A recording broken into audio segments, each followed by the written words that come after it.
Hey guys, I didn't post the second video in the last couple of days because I've been feeling like shit. The Windy City really is the Windy City because Sunday it was cold, it was damp, it was raining in the morning, and of course didn't bring a pack a jacket with me because I didn't think I'd need one. Thursday, Friday, Saturday the weather was awesome. My Saturday was very good. I forgot to mention one thing about the Friday. So in the morning after I finished some of my rounds, I went down to the ear gear room, and Jared and Jamie were demonstrating the latest version of the Aries headphone amp with the Jim Fosgate surround process. So basically, you put the headphones on, and they don't sound like the headphones are coming out of the sides. It's like coming from everywhere. It's pretty cool, and more on that later. So one of the test tracks that I was using at the show, whenever somebody would let me do it, Fourth of Fifth from Genesis, Selling England by the Pound.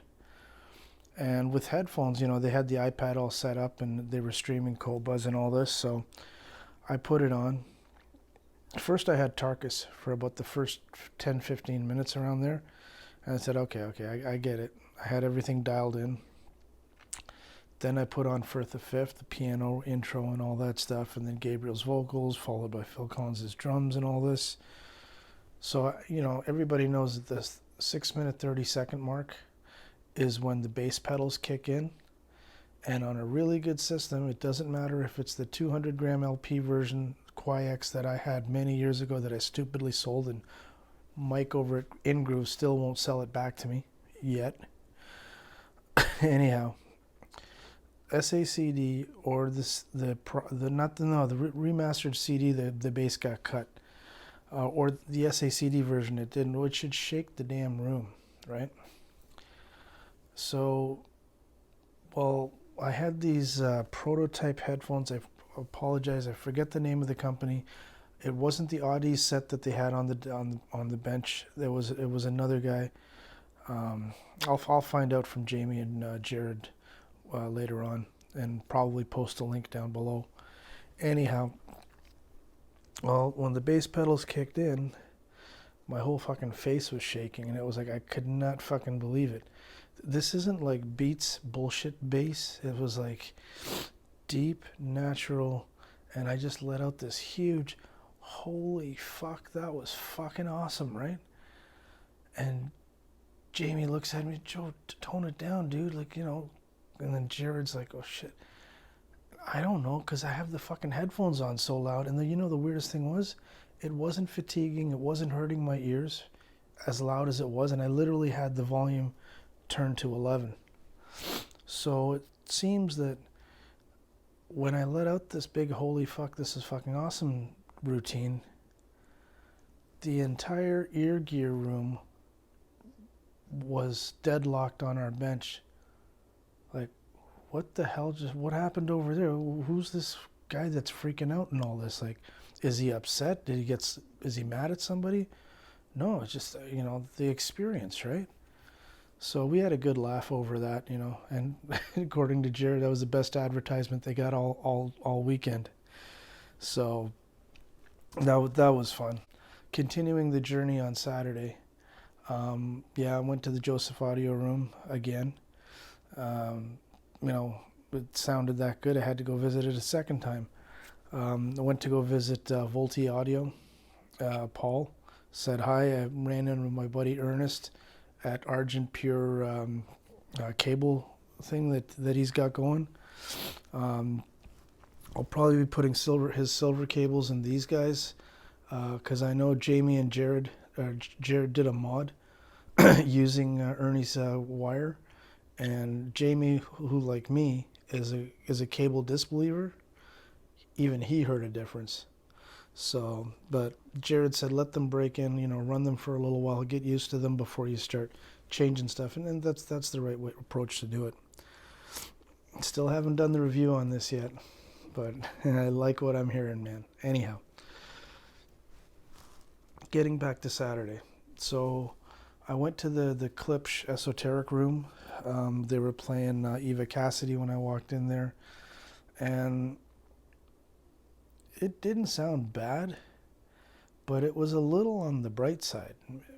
You know, maybe the room was too big for it, or maybe the esoteric amplification and all that, and that may have had something to do with it, because everything I've heard about Klipsch horns is everybody says you gotta have tubes, you gotta have tubes, you can't run transistors on them.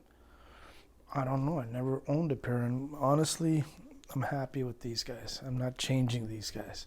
You're not gonna see a pair of Klipsch AK6s in the corners of these rooms anytime in the future. And I mean that, you know. So, went to the Klipsch Room. I went over to Thomas and Stereo and Jay Iyagi or whatever, the Asian kid up in Toronto. And same thing. I says, dude, pull up Genesis Firth of Fifth. Good. And Thomas is like, okay. Because he lent me the Galleon, right? And you know, I know Jordy just did a review on it, so it's no point in me doing a review on it, because Jordy's review is 1,000 times better than I could ever do, right? You know, his dialect, the way he talks and everything else, and the flamethrowers at the beginning of the video. So, you know, if you want to see a Galleon TS120 video done right, go look at his. Anyhow, so, but then if you want to see a review on these guys, I'm the only one that's going to have a video on these, because I scoured the internet. Nobody's done a review on this amp. I don't know why. You know, this, see, I'm going off on another tangent. I don't care. Anyhow, all right, let's get back to Saturday. So, what did the whole Klipsch thing?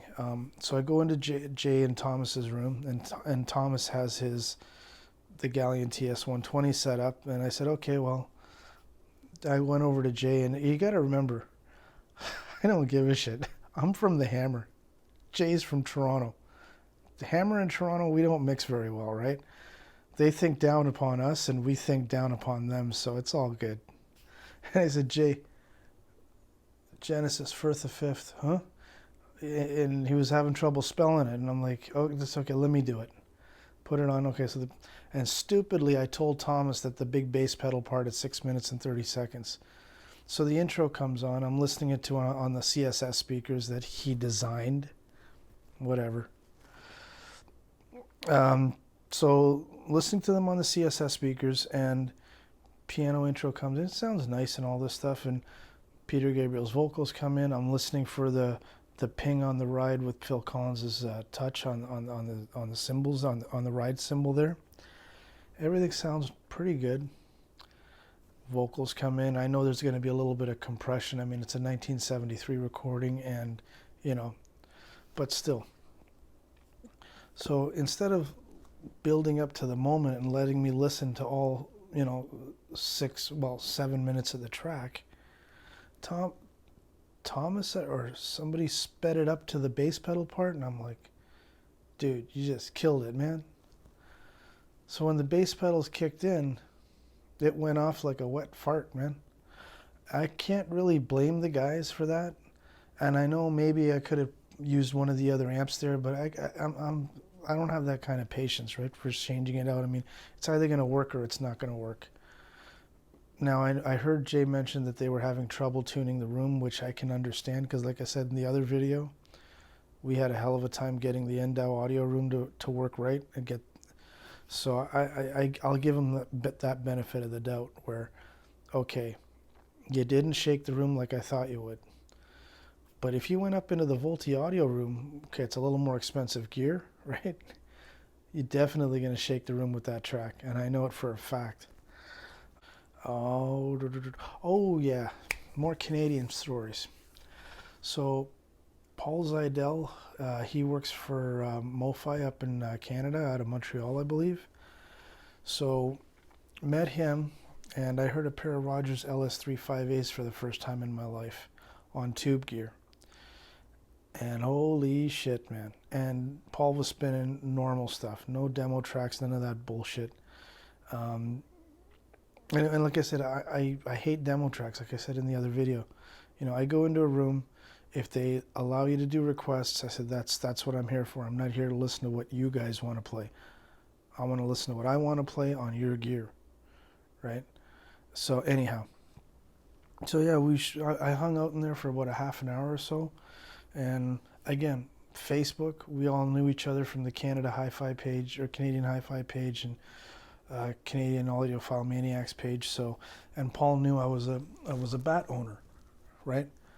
And so yeah, we shot the shit and it was great. And I'll make sure the pictures and all that are inserted in the video here.